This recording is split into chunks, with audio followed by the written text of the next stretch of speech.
Selamat datang kembali. Kali ini kita membahas National Team Campaign. Ini adalah momen di mana kita bisa memilih satu pemain national team dari 4 Showtime dengan overall rating 103. Jadi, selamat datang di Bansos kawan-kawan dan kalian boleh bebas pilih. Simpelnya itu. Di sini ada 4 pemain dengan special skill berbeda, Visionary Pass, Aerial Fort, Edge Crossing, dan Long Range Tackle. Tinggal dipilih sesuai kebutuhan, tapi mari kita lihat dulu tiernya. Di sini ada 4 pemain yang semuanya masuk tier Triple S selain Jordan Henderson yang tier Triple S. Yang lainnya ada di bawah. Jordan Henderson ini sebagai DMF jangkar. Ada Bernardo Silva juga pemburu peluang. Kreatif playmaker. Andre Robertson, back sayap menyerang, dan Marquinhos, center back build up. Ada beberapa referensi ya dari Pro F2P Football yang ngasih rating paling jelek itu Robertson, baru Marquinhos, dan yang paling atas adalah Henderson dan Bernardo Silva. Bahkan ada meme-nya ya, Henderson paling bagus, absolutely cinema, tapi yang lain itu trash. Apakah sehebat itu? Mari kita bandingkan. Yang pertama Bernardo Silva, playmaker kreatif, 31 tahun. Di kartu ini dia punya lari lincah, lari menusuk, pengguna kaki lemahnya hampir tidak pernah, formnya stabil, jadi secara form oke ya. Detail statistik dan gaya mainnya, dribble dan olah bolanya sangat bagus ya, passingnya juga oke, akselerasi dan kecepatannya standar, nggak begitu bagus tapi balance-nya bagus banget, staminanya standar, dan dia juga punya visionary pass. Beberapa kreatif playmaker lainnya kalau kita bandingkan ya, ini cenderung punya kemampuan olah bola dan dribbling yang sangat baik, tapi kicking powernya nggak begitu oke. Tinggal tergantung racikannya sih sebetulnya, balik lagi. Kecepatannya Silva ini memang bukan yang paling oke kalau dibandingkan dengan yang lain ya, tapi balance-nya bagus, stamina-nya juga bagus, itu jadi plus dan minusnya. Kalau dilihat, Bernardo Silva ini justru lebih bagus daripada Ibrahim Diaz, tapi kalah di kecepatannya saja. Kalau lebih cepat, Bernardo Silva tentu akan lebih baik secara statistik. Yang kedua Marquinhos, pembangun serangan build up, bisa jadi DMF juga secara formnya stabil tapi ketahanan cederanya rendah. Jadi seorang back di tackling bisa cedera, itu Marquinhos. Detail statistik dan perbandingannya, dia punya special skill aerial force, berarti header dan lompatannya itu harus bagus. Masalahnya di sini headernya cuma 85 dan lompatannya 91. Sebetulnya bukan yang jelek tapi standar begitu. Kecepatannya cukup oke loh, akselerasinya 81, speednya 80, ya nggak bagus juga sih sebetulnya. Karena banyak ya yang sudah sampai 90 speednya untuk center back. Physical contact-nya oke, defensif atau kemampuan defensifnya itu juga oke, di atas 96 semua, itu bagus banget. Apalagi ini Bansos by the way. Perbedaan dengan build up center back lainnya, kalau kita bandingkan secara kemampuan defensif, bagus banget mereka. Marquinhos ini bisa dibandingkan dengan Bastoni kemarin, lebih bagus Marquinhos ya by the way. Van Buiten masih bisa dibandingkan dengan Marquinhos. Marquinhos lebih baik dari sisi speed, tapi di sisi lompatan dan tinggi badan, Van Buiten nggak ada lawan. Kalau dibandingkan dengan top tier seperti Van Dijk, Jonathan Tah, tentu masih bagus mereka. Secara overall rating saja masih di atas. Kita lihat secara statistiknya ya, lompatan, physical contact, heading itu juga lebih bagus. Tapi balik lagi ya, ini Bansos men. Menarik sekali kalau misalkan kamu butuh back dan kamu manusia yang baru main football nih, nggak punya back sama sekali yang bagus, Marquinhos ini bisa jadi salah satu opsi back yang kamu bisa angkut kali ini. Selanjutnya Andy Robertson, seorang back sayap menyerang, dan pada tua-tua ya di sini ya, usia 31 tahun, bisa jadi gelandang sayap juga, pemberi umpan silangnya juga. Oh menarik ya. Akurasi kaki lemahnya sedang, formnya standar. Nah, masalahnya di Robertson adalah formnya standar. Kalau misalkan formnya stabil, aku all in Robertson. Detail statistik dan perbandingannya, dia punya special skill edge crossing, umpan lambungnya bagus, speednya cukup oke, walaupun akselerasinya nggak begitu spesial sebagai back sayap menyerang. Kicking powernya juga sudah mumpuni. Kemampuan defense-nya nggak bisa dibilang jelek, tapi standar juga ya. Tackling 84, agresi lumayan lah ya. Jarang-jarang back sayap menyerang. Bansos pula punya kemampuan defense warna biru. Perbandingan dengan back sayap menyerang lainnya, kalau kita bandingkan dengan Showtime TAA, Trent Alexander-Arnold 103, umpan lambungnya hampir sama, padahal Robertson ini Bansos ya. Masalahnya di lengkungnya sih, selisihnya 10 ya, gede banget. Akselerasinya juga lebih bagus Robertson by the way. Cuma 2 poin sih bedanya. Nggak terlalu ngefek harusnya. Robertson lebih menarik, cuma masalahnya di formnya aja yang standar. Jadi kurangnya di sana.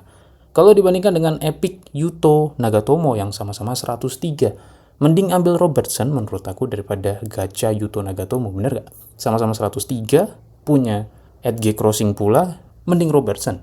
Tapi kalau dibandingkan dengan top player offensive wingback lainnya, tentu secara kecepatan Robertson masih kalah. Perbandingan dengan back sayap bertahan pun, ini agak aneh ya, cuma aku masukin aja lah. Coba dibandingkan dengan Bergomi, Costa Curta, sudah terlihat jelas ya secara overall rating 104-105, kemampuan defensifnya sangat terbanting jelas. Bagus mereka, Bergomi, Costa Curta, stamina juga gila mereka. Jadi defensifnya Robertson gak begitu jelek, cuma masalahnya di formnya aja. Tapi kalau dibandingkan dengan Bergomi sama Costa Curta ya, defensifnya Robertson itu ya jauh ya, cuma nggak bisa dibilang begitu jelek gitu. Cuma masalahnya formnya aja sih bro, si Robertson ini. Dari sisi aku menarik banget sih, terutama aku butuh back sayap menyerang. Karena pemain topku pada nongkrong, mayoritas itu pada di penyerang sayap, penyerang tengah, kemudian back tengah, habis itu gelandang. Aku nggak punya nih pemain epic back sayap. Dan back sayap itu jarang sekali untuk yang cukup OP. Dan yang terakhir, Jordan Henderson, yang digadang-gadang adalah pilihan terbaik di Showtime kali ini. Usianya sudah sangat tua, 35 tahun. Dia bisa dijadikan center midfielder atau defensive midfielder, gaya mainnya pemain jangkar. Buat manusia yang mencari pemain jangkar ini sangat menarik. Detail statistik dan perbandingannya, yang pertama, akurasi kaki lemahnya sangat bagus, formnya stabil, skillnya long range tackle, overall bagus banget, sudah jadi pemain jangkar, dia bisa tackling pula. Kemampuan defensifnya juga tergolong cukup ya, nggak bisa dibilang spesial juga. Stamina-nya terlalu badak, 99, buat apa? Akselerasinya buruk sekali, 78, tapi kecepatannya 92, agak aneh ya. Lofted pass dan low pass-nya cukup oke. Menurut aku ini beneran bagus, secara statistik bagus, secara form bagus, secara peran permainan jangkar, special skill long range tackle itu juga bagus loh. Jadi cukup oke untuk bisa membantu serangan. Plus pemain jangkar itu kan seharusnya tidak banyak bergerak ya. Jadi walaupun akurasinya tidak begitu oke, dengan kecepatan 92 seharusnya sudah cukup untuk menjadi pemain jangkar. Kalau kita bandingkan dengan pemain jangkar lainnya, Frank Rijkaard, Bansos, secara kemampuan defensif cukup ketat ya, selisihnya cuma 1, agresinya lebih bagus Henderson. Secara fisik, Rijkaard lebih oke. Jadi menurut aku tergantung ya, buat kamu yang sudah punya Rijkaard, apalagi ini sama-sama Bansos, ini bisa jadi opsi kedua untuk pelapis Rijkaard. Tapi kalau kamu sudah cukup dengan Rijkaard, maka mungkin ini bisa jadi opsi yang lain. Kamu nggak perlu cari atau memilih Henderson, mungkin pilih Bernardo Silva dan sebagainya, terserah kamu. Sergio Busquets jangkar, menurut aku jangkar terbaik terakhir ya yang kita lihat. Kemampuan defensifnya nggak masuk akal ya kalau misalkan dibandingkan dengan Rijkaard maupun Henderson. Tapi coba lihat fisiknya, physical kontaknya nggak begitu oke, stamina-nya nggak begitu oke, kecepatannya juga sangat buruk. Jadi kalau dibandingkan secara fisik, Henderson nih menarik loh untuk diangkut. So, kesimpulan dari 4 pemain ini, kalian bisa pilih sesuai dengan kebutuhan skuad kalian. Yang pertama, yang paling baik secara objektif adalah Henderson. Itu lebih menarik ya, karena dia jangkar, dia stabil, formnya juga oke, skillnya membantu. Yang paling kurang adalah Robertson dari sisi form sih. Kalau aku lihat, kalau formnya stabil, semuanya clear. Marquinhos sama Bernardo Silva tuh kayak satu level, sama-sama di tengah. Aku sendiri lebih tertarik dengan Robertson, balik lagi, karena emang kebutuhan ya, aku butuh back sayap. Cuma aku masih mempertimbangkan apakah aku harus ambil Robertson ataukah aku mengambil Jordan Henderson, karena itu yang terbaik saat ini. Pengalaman aku ya dulu ada Bansos, Batistuta sama Owen, aku pilih Owen, kepakai sih. Tapi nggak begitu spesial. Tapi ketika aku pikir-pikir, kalau aku ambil Batistuta mungkin akan terpakai juga ketika event Italia. Nah, ini yang jadi dilema buat aku. Robertson itu sepenting apa dibandingkan Henderson? Buat aku yang mendang-mending ini tuh juga aku mikir gitu guys. Dan ini penting banget ya. Karena ketika national team event, sebetulnya aku selalu pakai Indonesia. Kalau kalah mau menang gitu ya, tetap Indonesia gitu. Karena skuadnya udah ready. Kecuali memang butuh yang kompetitif ya, mungkin gabungan. Atau mungkin cuma satu negara yang udah jadi kayak Inggris atau Perancis begitu. Perancis karena ada Mbappe, Inggris karena skuadnya oke ya. Jadi balik lagi ya, sesuai dengan kebutuhan.